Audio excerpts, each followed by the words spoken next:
Bonjour à tous, j'espère que vous m'entendez. Donc il est 11 heures, on a commencé la retransmission. J'attends encore un petit peu, il y a quelques connexions qui se font encore, donc je laisse quelques dizaines de secondes et on se retrouve tout de suite.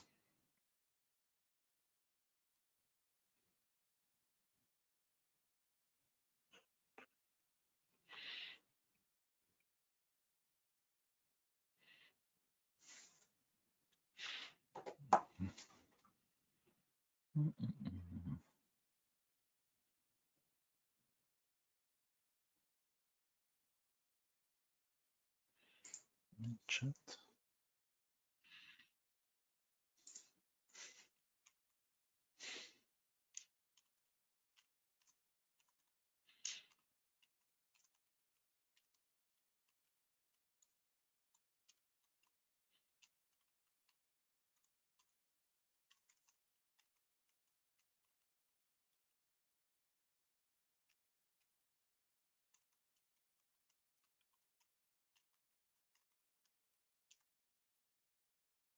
Et comment je fais pour envoyer?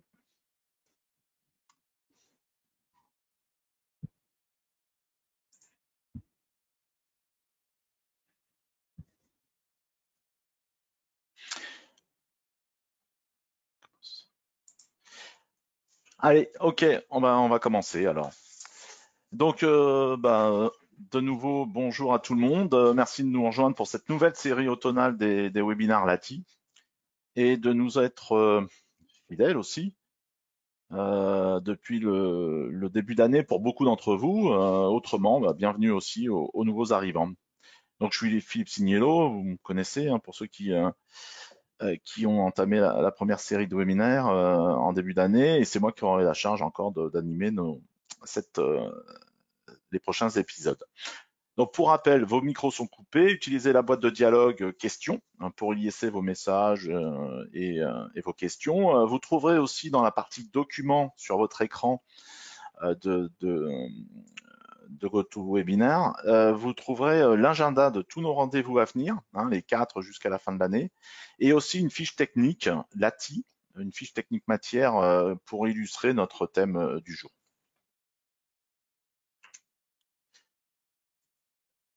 Alors, donc aujourd'hui, c'est notre premier rendez-vous d'automne, ce que je disais, donc une série de 4 webinaires pour aller jusqu'à la fin de l'année.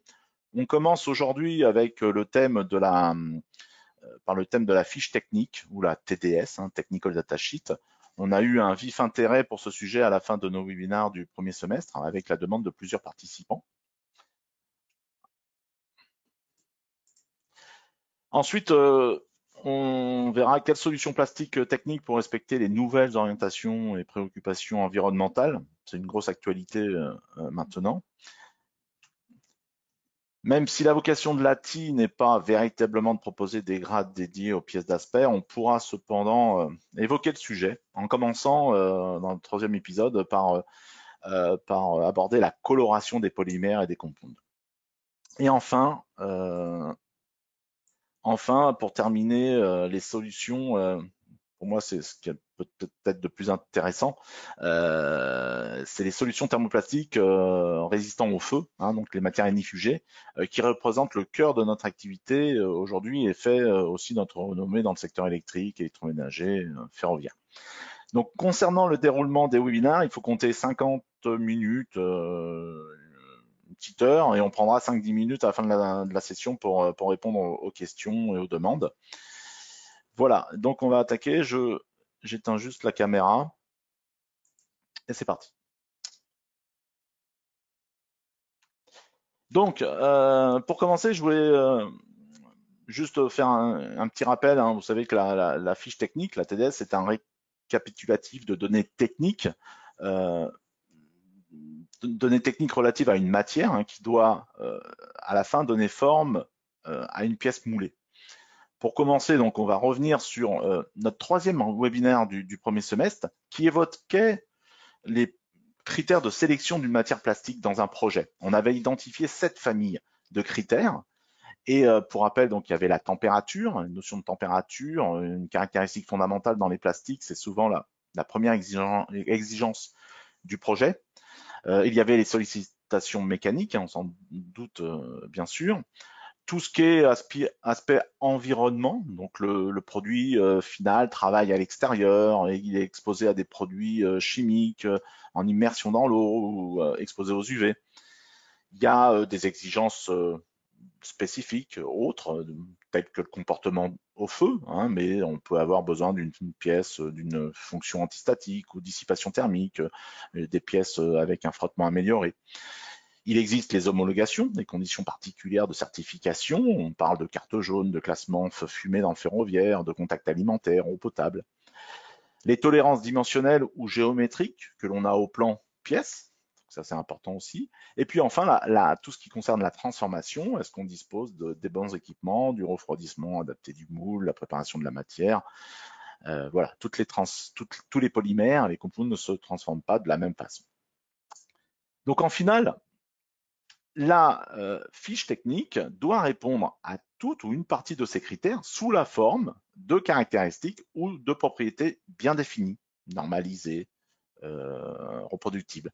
Et donc, on va retrouver la résistance thermique comme donnée technique, tout ce qui concerne la résistance mécanique, la tenue chimique, les certifications, les retraits pour ce qui concerne la transformation, les tolérances géométriques ou les paramètres de viscosité, de fluidité, de température pour la transformation. Voilà, petit aparté. Alors attention aussi, notre matière plastique, le compound, est un élément complexe. Hein. Pour rappel, c'est une part du polymère à droite, hein, avec le polymère, les charges, les additifs, les renforts, mais c'est aussi un process de fabrication. Un process de fabrication à l'extrusion du compound, chez nous, hein, en extrusion, mais aussi au moment de la transformation des pièces, donc le moulage par injection en ce qui nous concerne. Et tout cela aboutit à notre pièce moulée. Et la TDS va pouvoir retransmettre tous ces éléments propres, qui sont des éléments propres aux matières plastiques. Bon, voici une fiche technique au format LATI. Hein, ces données, ce sont des données qui apparaissent dans tous les sens, hein, mais il en existe de plus ou moins complètes suivant les produits ou les fournisseurs. Quoi qu'il en soit, on va retrouver ici des propriétés fondamentales, des données de première importance pour un usage général. Mais ça reste un document incomplet, on ne peut pas tout mettre. On pourra avoir besoin de se référer en complément à d'autres documents plus complets ou demander des informations plus spécifiques directement au fournisseur. On va donc éplucher maintenant la fiche technique, que ce soit l'ATI ou un autre, hein, ça doit être plus ou moins pareil. À commencer par la date d'édition de la fiche technique, les matières premières, les procédés de transformation, de fabrication peuvent évoluer dans le temps en fonction de nouvelles exigences. Hein. On peut donc avoir des corrections à apporter sur le comportement de la matière, les normes, les méthodes d'essai. Et donc, on peut éventuellement avancer un petit conseil de vérifier la date de la fiche technique, moins de 5 ans. Voilà, il n'y a pas une notion fixe, mais c'est une recommandation qu'on peut faire. Il existe hein, bien évidemment des données, des fiches techniques qui ont plus de 20 ans et sans aucun problème. C'est juste une précaution. Quand on voit une date un petit peu qui est ancienne, essayons de vérifier qu'il n'y ait pas quelque chose qui est changé. Alors, ensuite, il y a le nom du produit. Donc, nous, ici, on a pris une matière de chez nous, la Tamid C6H2G25V0 HF1, donc qui reprend une certaine nomenclature selon chaque producteur. Pour les initiés déjà utilisateurs des compounds LATI, le latamide renvoie chez nous au polyamide 6,6, le latamide 6,6 du moins au polyamide 6,6 dans ce cas. H2 c'est la stabilisation thermique, G25 c'est 25% fibre de verre, glace, et V0 inifugé, halogène free, HF, halogène free sans halogène. Par contre, on note ici aucune référence à la couleur du grain de matière. Hein. Pourtant, chez Lati, on vend des produits de toutes les couleurs, c'est pas un souci. C'est parce que ici, on a fait le choix, nous avons fait le choix chez Lati d'une fiche technique dite générique par défaut, que l'on laisse à disposition donc sur notre matériothèque, par exemple. Et par contre, dans des cas bien précis, on va pouvoir être en mesure de fournir des fiches techniques pour des versions spécifiques de fluidité, d'additifs ou de couleurs. Vient ensuite le descriptif de la matière, avec l'intitulé des constituants, donc c'est la matrice, c'est le polymère de base, le type de charge, de renfort, les taux, les additifs, les modifications qu'on peut y apporter comme spécificité, donc des matières auto-extinguibles, lubrifiées, stabilisées chaleur, stabilisées UV, etc. On peut renseigner plus ou moins ou pas du tout selon les produits et les fournisseurs. Encore une fois, c'est à la discrétion de chacun. Chez Lati, au-delà de la codification du nom du produit, on donne un descriptif lisible, complet, mais toutefois assez générique. Vous voyez qu'ici, dans le descriptif, il n'y a toujours pas de notion, par exemple, relative à la couleur. Alors, pour faire ces fiches techniques chez Lati, parlant de la couleur, donc ces fiches techniques, elles sont faites à partir de matières naturelles ou noires, hein, qui ont des caractéristiques similaires. Ensuite, comme première constatation sur la fiche technique de façon générale, hein, on dit que la fiche technique peut constituer la carte d'identité d'une matière dite idéale. Elle doit refléter en fait évidemment la matière réelle, hein, telle qu'elle doit être fabriquée en production, mais la TDS doit aussi contenir des prestations, des performances typiques du grade ou de la famille de matière en question. Donc, ça signifie que l'on peut avoir des valeurs qui peuvent fluctuer d'une version à l'autre ou d'une couleur à l'autre. Donc ça reste très générique. Si on recherche des valeurs absolues, on peut aussi se référer à des certifications correspondantes à cette matière, comme les UL ou la carte jaune, qui vont faire des tests spécifiques sur un grade, une couleur, qui vont énoncer une couleur, par exemple, bien particulière dans leurs tests. Un point important aussi pour finir, il ne faut pas considérer la fiche technique de la matière que l'on fournit comme des valeurs de spécification matière pour la définition de votre projet. Hein, les specs, c'est autre chose. Les specs, avec des ranges de valeurs, sont réservés au contrôle qualité en production. Hein, donc, on va voir apparaître sur les certificats matière, sur les test reports, sur les rapports d'essai. Voilà, ce qui est livré avec la matière. Mais fiche technique, c'est données typiques et différent de spec matière. Maintenant, si on veut identifier ou comparer des matières, même génériques, il faut cependant donc que les données de la TDS suivent des règles communes. Ce sont les normes ou les standards qu'on va utiliser et qui assurent que ces données ont été obtenues suivant une méthode précise, ce qui nous permet de comparer facilement et avec fiabilité plusieurs matières entre elles. Donc il existe les normes ISO, ASTM, mais attention, hein, certains producteurs aussi peuvent utiliser des standards propres en interne, comme c'est le cas pour l'ATI d'ailleurs, de moins en moins, pour la conductivité thermique, la reprise d'humidité, le retrait. Donc à évaluer avec précaution si on veut interpréter la fiche technique. Alors, quelles données trouver dans la fiche technique pour en arriver directement dans le dur? D'abord, le plus simple, c'est la densité. C'est l'une des caractéristiques physiques fondamentales de la matière. On peut deviner si un grade est chargé, par exemple, au premier coup d'œil. Donc, si vous voyez une fiche technique qui déclare un PA avec 60% de fibre de verre et une densité à 1,4, il faut se poser des questions. On devrait plus être autour de 1,6. Et c'est aussi une composante majeure hein, pour calculer le prix de pièces quand on demande, quand on a des consultations, voilà, on doit fournir pour constituer le prix pièce, effectivement, on a besoin de la densité. Faut pas oublier aussi que comparer des matières selon leur prix au kilo, c'est pas suffisant. Hein, il faut plutôt garder une notion de prix au volume. C'est donc le prix au kilo de la matière par sa densité. Donc ça, c'est important. Alors, l'autre information essentielle de la physique d'un compound plastique, c'est le retrait. Peut-être un point aussi litigieux de la fiche technique, hein, très sensible du moins. Et ces valeurs de retrait nous renseignent s'il s'agit d'un polymère amorphe, semi-cristallin, mais surtout comment la matière se comporte à l'injection dans le moule, et puis la déformation possible de la pièce, le dimensionnel de la pièce. Donc ça, c'est une donnée normalement que l'on doit retrouver sur toutes les fiches techniques, hein. Mais attention, donc si le retrait, c'est une caractéristique des polymères plastiques, il existe d'autres facteurs, des facteurs qui peuvent influencer le retrait, l'accentuer, le réduire, le perturber, hein.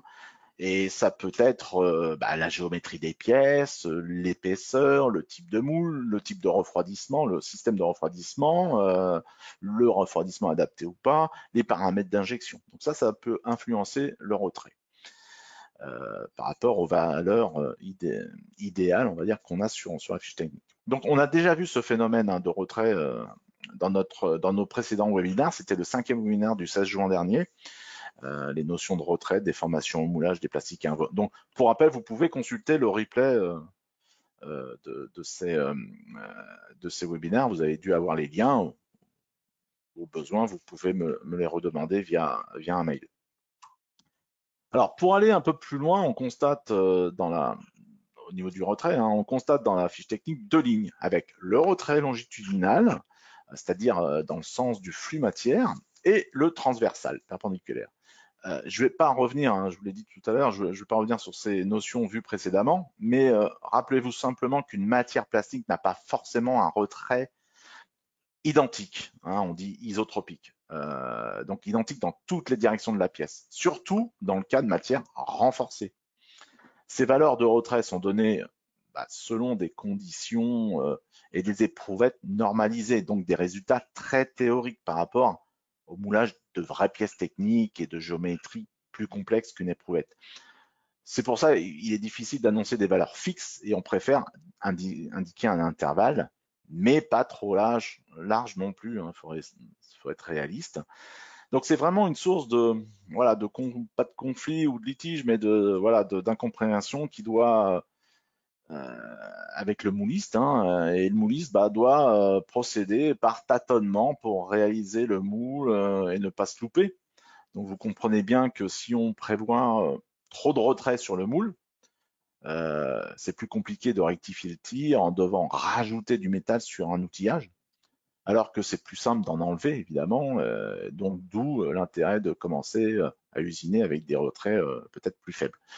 Alors, comment faire aujourd'hui? Heureusement, aujourd'hui, on dispose des simulations numériques de rhéologie pour valider le dimensionnel, la déformation des pièces moulées.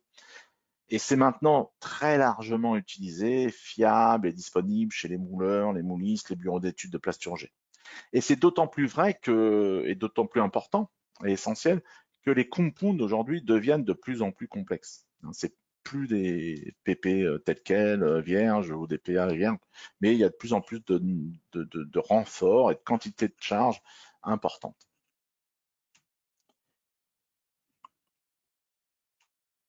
Alors, pour poursuivre, on va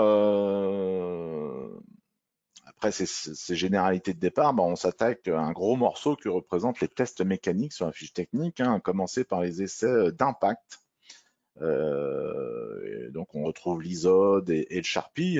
Ici aussi, je ne reviendrai pas dessus en détail puisque cela faisait partie du deuxième webinaire le 21 avril dernier sur les propriétés mécaniques des compounds. En bref, hein, l'ISOD et le Sharpie, ça caractérise la résilience de la matière, c'est-à-dire la capacité à résister à un effort brusque et intense. Donc on détermine la quantité d'énergie nécessaire pour casser une éprouvette matière avec ce mouton pendule, hein, que vous voyez en photo. Et mettre mode présentateur. Oh, hop, pointeur laser, voilà, le petit pendule qui est là. Donc ça reste une valeur théorique, parce que c'est sur éprouvette. La transformation peut amener du stress, le moulage, hein, l'injection plastique peut amener du stress complémentaire dans la pièce moulée, et donc perturber la résilience finale de la pièce. C'est pourquoi il faut aussi tester les pièces moulées ou le produit final également, quoi, pour s'assurer de la conformité et répondre à l'exigence mécanique de la pièce. Chez Lati, on a fait le choix aujourd'hui, on ne retient que le Sharpie. L'ISOD est un test normalisé aussi, mais c'est plus répandu sur le continent américain. Par contre, une chose importante, c'est que on peut constater dans le tableau, on a fait un petit comparatif ici du choc Sharpie entre différents grades de matière. Vous avez le Latamide 66, c'est un polyamide non chargé. Le 66H2G30, c'est 30% fibre de verre. Après, vous avez un 30% fibre de carbone et un 50% G50, 50% fibre de verre. Et on constate en fait que euh, on constate l'influence de la rigidité d'un compound renforcé fibre de verre ou fibre de carbone sur son niveau de choc. Hein. La matière rigide mais cassante. Donc on voit ici que sur une matière qui est donc carbone, donc très rigide, on est trois fois plus de modules que sur un 30% fibre de verre, eh bien on a un niveau de choc qui tombe qui tombe sensiblement et sur l'entaillé qui est presque proche de la matière non chargée. Donc vous voyez que l'influence de la charge peut influencer le choc. Alors, concernant les données de traction maintenant, là encore, vous pouvez vous reporter au deuxième webinaire qu'on a fait du 21 avril, où on voyait plus en détail la description et la fonction de cet essai de traction. On utilise une éprouvette de longueur et de section, hein, rappelez-vous, en forme d'haltère, qu'on obtient par moulage, découpage, impression 3D. Et il s'agit d'un test normalisé, hein. Ça s'appelle l'ISO 527, c'est vraiment important.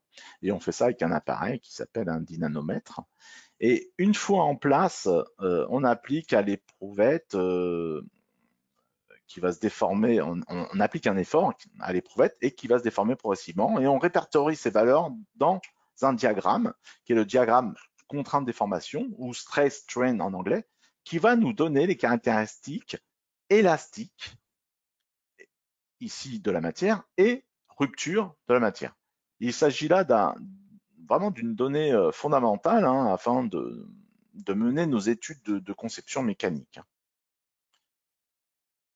Donc une fois encore, il s'agit d'un essai sur éprouvette bien définie, injecté toujours de la même façon, de géométrie simple et toujours égale, similaire, hein, et qui suit une méthode d'essai bien normalisée. Donc on reste toujours sur des éprouvettes.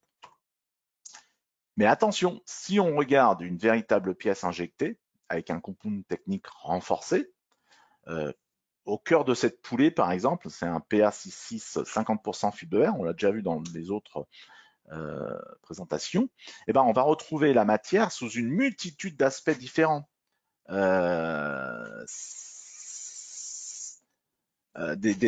On va retrouver des propriétés et des orientations très différentes. On n'a pas une matière et des caractéristiques matière uniformes partout. Donc la preuve avec cette pièce qui est un résultat de simulation numérique de structure et qui montre la distribution des fibres dans la pièce. En rouge, on a une orientation plus ordonnée avec une contrainte la plus élevée, la résistance la plus élevée possible de la matière, c'est 22 000 mégapascales. Par contre, dans le centre, eh bien, on a une orientation des fibres plus aléatoire et la résistance localement chute à 9000 mégapascales seulement. Donc c'est bien la confirmation que le diagramme effort allongement qu'on a vu précédemment n'est pas applicable uniformément dans toute la pièce et surtout dans le cas des matières renforcées avec de la fibre de verre ou de la fibre de carbone. Alors en final, on peut classer les propriétés mécaniques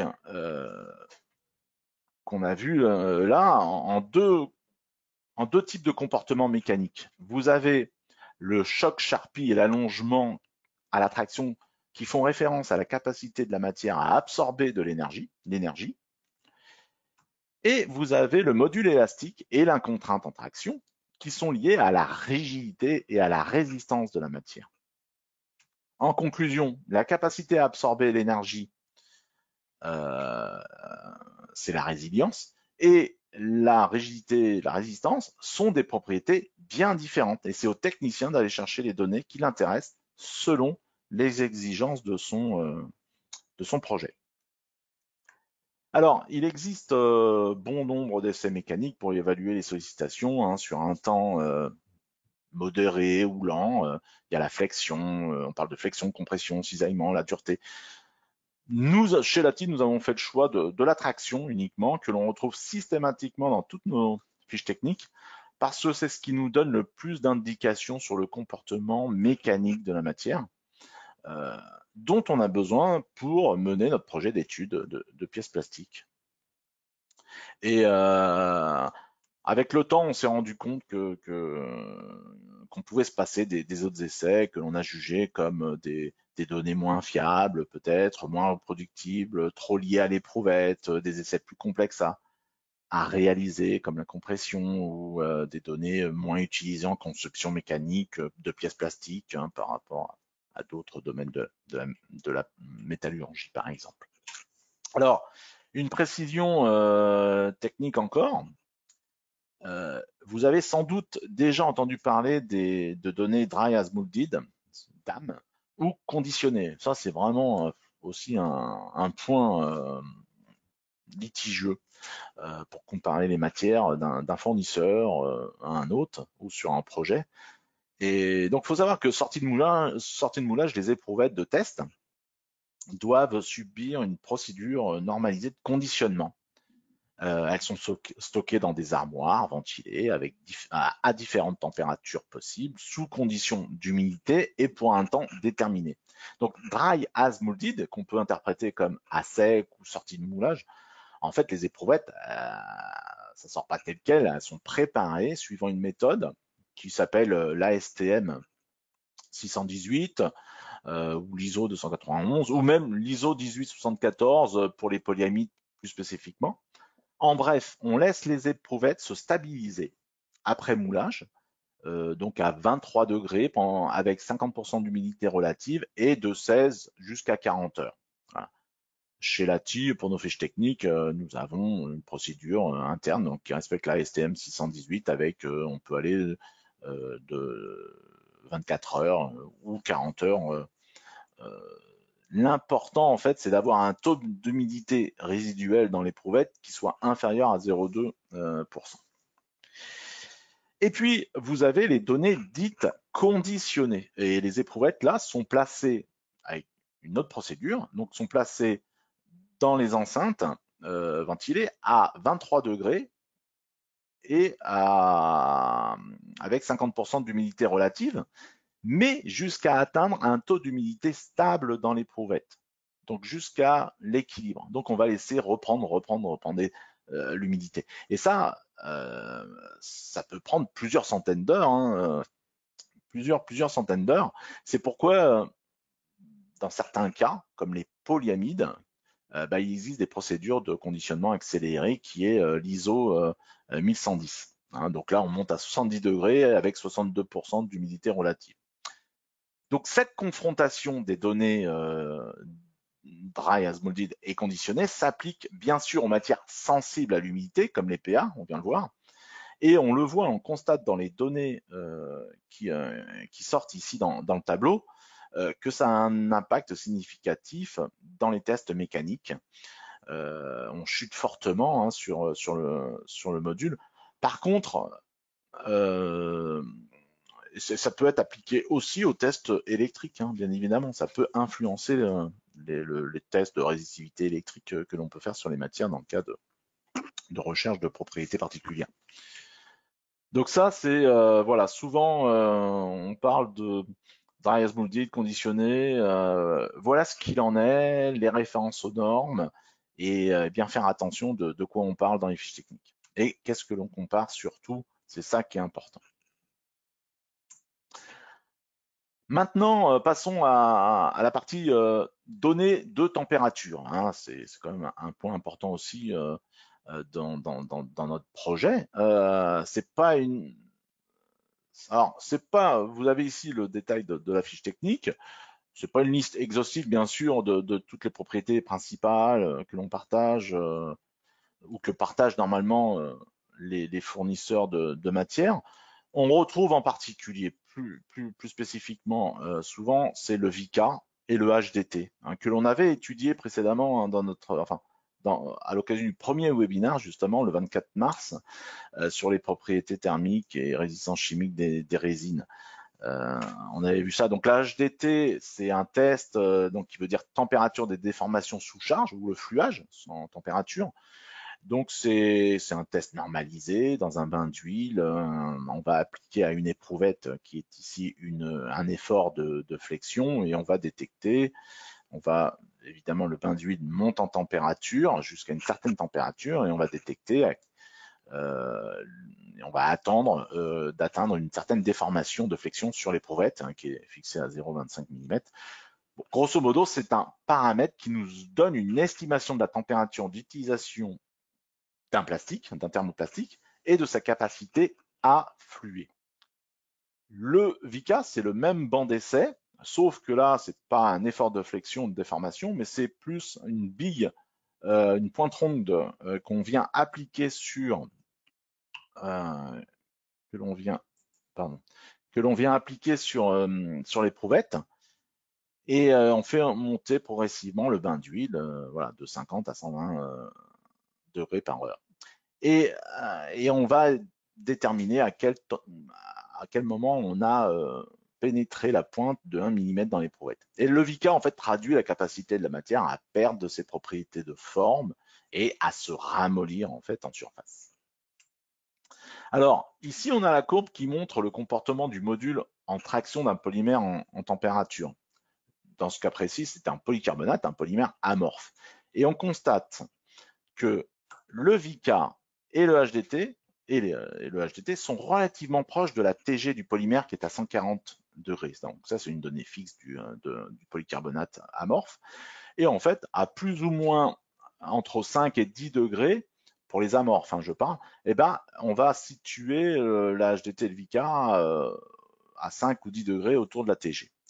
Pour les semi-cristallins, le VICA, la HDT se situe, c'est différent, donc ça se situe plus entre la TG et la température de fusion, avec une influence forte du taux de cristallinité et de la présence de charge au renfort. Donc, on voit que c'est relativement proche, qu'on a des données très voisines et des données aussi voisines de la TG. Hein. Est-ce que c'est utile comme information technique véritablement? On va voir ça. Encore une preuve d'un petit comparatif. On compare le VICA et le HDT de 4 grades matière sur base polyamide 6,6. Toujours les mêmes. C'est notre grade non chargé, 30% fibre de verre, 30% carbone, 50% fibre de verre. Eh bien, on retrouve des valeurs qui sont sensiblement identiques, voire même identiques entre un 30% fibre de verre ou un 50% fibre de verre, donc 20% de fibre de verre en plus, et un 30% carbone qui est 3 fois plus rigide qu'un fibre de verre. Donc, quel intérêt en fait d'avoir des valeurs aussi similaires de VICA et de HDT pour des matières qui sont en fait relativement différents, très différents même. Donc la comparaison, alors, est-ce que c'est suffisant pour appréhender le comportement de la matière hein est-ce que le VICA ou la HDT nous suffisent pour analyser le comportement en température de la matière? Bah, on peut répondre oui, la comparaison est évidente pour des polymères basiques, là ça marchera, des polymères vierges, non chargés. Non, pas véritablement d'intérêt s'il s'agit de compounds renforcés chargés. Renforcés ou chargés, pardon. Donc, dans ce cas, ce qu'on peut faire, on a plus intérêt à utiliser les diagrammes contraintes déformation en température. On a déjà vu encore ce diagramme dans le troisième webinaire sur les caractéristiques et les critères de choix des matières plastiques. Ici, on a un exemple de courbe, contrainte déformation, et pour un polyamide 6,6, 50% fibre de verre encore. Et le graphique nous indique comment la matière se déforme sous l'action d'une contrainte mécanique et selon plusieurs températures, plusieurs courbes de température. On voit bien que la matière se déforme progressivement avec la température, le plastique se ramollit selon un profil de courbe, mais pas avec une valeur précise comme le HDT ou le VK. Et on y retrouve des caractéristiques typiques qui identifient le comportement du polymère ou des compounds du polymère ou d'un compound chargé renforcé. Donc, qu'est-ce qu'on va retrouver? Évidemment, on retrouve la TG, la transition vitreuse du polyamide 6,6 qui est fixée à 55 degrés. C'est la température de seuil où commence le ramollissement du polymère, c'est-à-dire le moment où les molécules, les macromolécules dans les fractions amorphes du polymère commencent à bouger, à s'étendre, à prendre des libertés sous l'action de la température. Et on voit que entre la courbe à 23 degrés ici et la courbe à 60 degrés, on est passé par le seuil de la TG 55 degrés du PA66 et donc on a un premier effondrement des propriétés mécaniques. À faible déformation ici, qu'est-ce qu'on trouve? On retrouve le comportement élastique, la courbe des comportements élastiques des polymères. Et puis par contre, quand on passe si on passe à des températures plus élevées et des déformations plus élevées, on a le comportement plastique, c'est-à-dire la déformation plastique, ça veut dire la déformation non réversible du polymère et donc de la pièce. Voilà, donc ce genre de données que on est capable normalement de donner sur demande ces courbes de déformation, contraintes de déformation qui nous permettent de projeter, de faire notre phase de conception peut-être un peu plus efficacement. Alors, pour terminer sur la température, on a vu combien il était important de bien connaître et de déterminer la température à laquelle sera exposée la pièce plastique en fonctionnement. Et là, on parle de la température d'utilisation ou la température de travail. La CUT en anglais, donc Continue Use Temperature. Au-delà, on dégrade fortement et rapidement le polymère dans le temps et de façon irréversible. Alors, comment déterminer cette caractéristique? On parle du thermal index, issu d'un essai normalisé qui constitue à porter des éprouvettes de matière à une température cible pendant une période de temps et il faut garder 50% des performances initiales de la matière au niveau mécanique, choc, traction, mais aussi électrique. Donc il existe deux gros standards. Le plus reconnu, on en parle partout, c'est les RTI, Relative Thermal Index, fournis par le célèbre laboratoire américain UL, et qui se fait sur 100 000 heures. Il existe aussi l'IEC, la norme internationale IEC 216, et qui se fait sur 20 000 heures. Et ces essais sont longs et sont très chers. Il faut imaginer un coût pour lancer des RTI auprès des UL pour une seule matière. Il faut considérer 35 à 60 000 euros.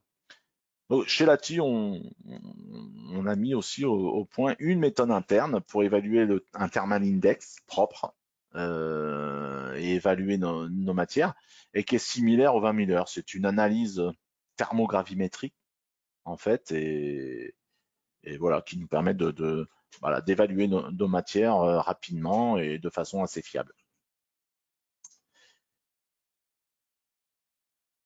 Donc vérifiez bien effectivement si quand on compare des fiches techniques, vérifiez bien les méthodes d'essai. Alors, pour continuer, d'autres types de propriétés qu'on peut retrouver sur la fiche technique et des données que l'on peut en trouver, mais pas systématiquement. On trouvera ces propriétés spécifiques dans le cas de compounds qui doivent répondre à des exigences particulières. Ça, on l'avait vu aussi dans notre troisième webinaire pour le choix des matières plastiques. Il s'agit de propriétés qui suivent des méthodes, qui suivent aussi des méthodes de tests normalisées, et donc qui permettent d'être fiables, lisibles, exploitables. C'est pas des tests anodins, c'est très normalisé. Et on dispose chez Lati, dans le laboratoire Lati, d'un ensemble d'équipements appropriés pour mener ce genre de test. Donc ça peut être la résistivité électrique, la conductivité thermique, la résistance au feu, un banc de tribologie pour évaluer les coefficients de frottement et les taux d'usure. Alors sans oublier que les valeurs qu'on va trouver sont théoriques encore, hein, obtenues sur des éprouvettes, et elles peuvent changer sur la pièce finale, hein, selon les conditions de moulage, par exemple, qui peuvent influencer les résultats. Donc, bien entendu, il s'agit d'une indication d'ordre de grandeur, pas de valeur fixe ni de spécification, de spec matière, comme on dit.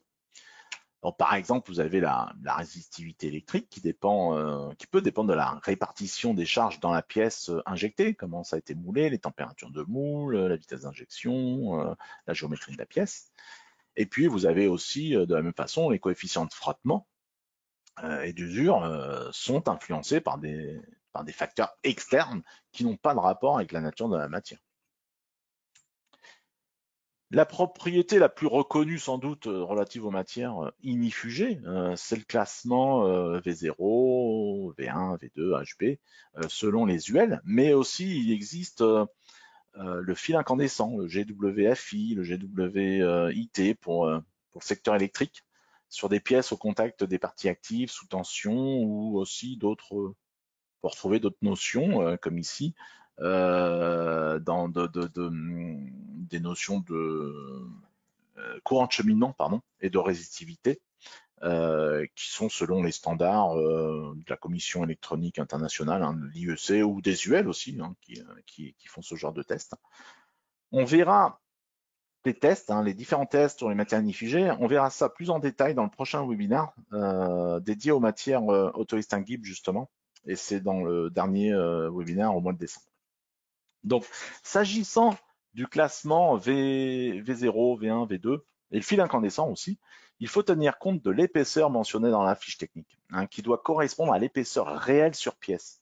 On ne peut pas se contenter d'une matière listée V0 à 3 mm pour des pièces qui font 1,5 mm. Par contre, une matière classée V0 à 1,5 mm, elle est conforme pour une pièce à 3 mm. Et puis aussi, je voulais juste ajouter quelquefois un faux sens ou une petite confusion. Il ne faut pas confondre la carte jaune et le V0. Le classement V0, HB, V1, etc., ça évalue la résistance au feu de la matière selon le test des UL 94.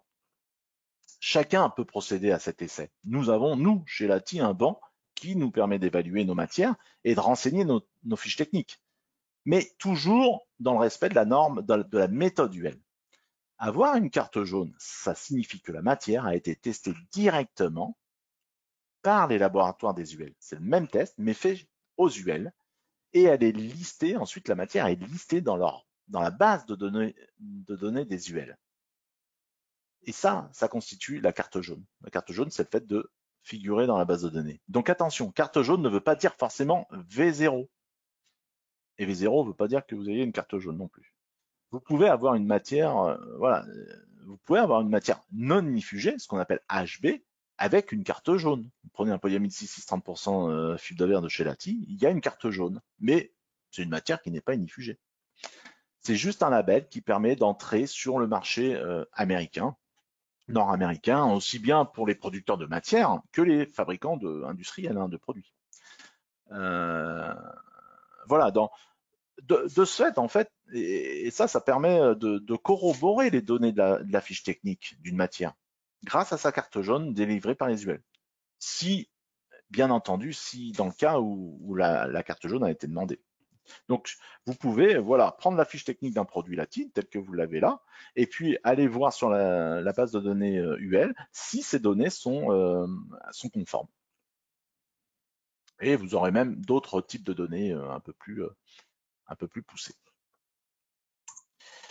Alors, je regarde un peu l'heure, il me reste un quart d'heure. Concernant la transformation, Concernant la transformation, bah, on retrouve juste des recommandations relatives à la préparation de la matière, aux paramètres d'injection.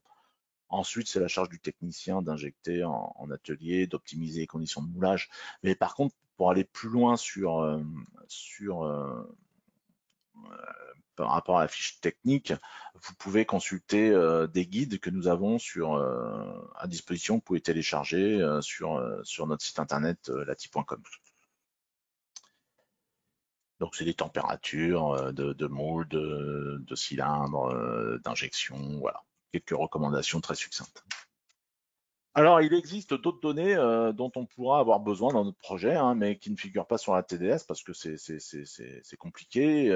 Ça peut être des informations très détaillées sur le comportement dans un environnement de travail, donc l'exposition aux agents extérieurs, les UV, la pluie. Là, on peut faire référence aussi à des tests de certification spécifiques comme les UL classe F, hein, qui déterminent des résultats en fonction des intempéries, de matières exposées aux intempéries, mais ça peut être des radiations, rayons X, gamma, la dégradation thermique, et puis la tenue chimique, souvent c'est beaucoup de demandes sur la tenue chimique, mais là il y a tellement de produits chimiques, ça dépend tellement des notions de concentration, de température avec lesquelles vous travaillez sur le produit chimique que c'est difficile de mettre tout ça dans une fiche technique.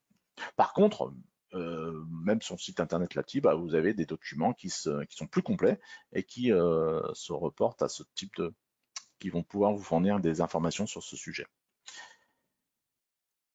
Mais par contre, à savoir que voilà, faut faire les tests, mais que dans beaucoup de cas, évidemment, c'est tester ces matières, euh, même par exemple sur les UV, sur les intempéries, ça fait référence à des standards et à des normes d'essai. Donc c'est pas dans le flou. Alors là encore une petite précaution à retenir, on peut avoir des matières plastiques adéquates à l'utilisation au contact alimentaire ou en eau potable. C'est le cas chez Lati, et c'est identifié dans le descriptif ici de la fiche technique, mais attention, car une matière compatible alimentaire ne garantit pas automatiquement la conformité de l'application finale.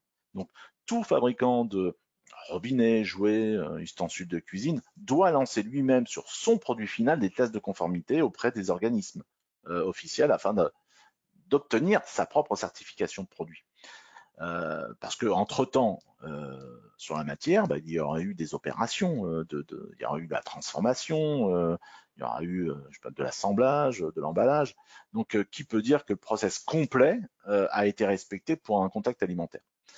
L'intérêt des certifications existantes sur les matières, comme nous on peut le faire, bah, c'est de faciliter et d'accélérer les procédures d'homologation et de certification du produit final. Et pour cela, bah, l'ATI est capable de délivrer des déclarations techniques de conformité nominatives pour un client et pour un grade de matière déterminé. Ou alors, on dispose aussi d'une liste de matières déjà certifiées par des organismes reconnus en eau potable, en alimentarité. Donc, c'est la VRAS, la CS, la NSF, et c'est disponible sur notre site internet lati.com.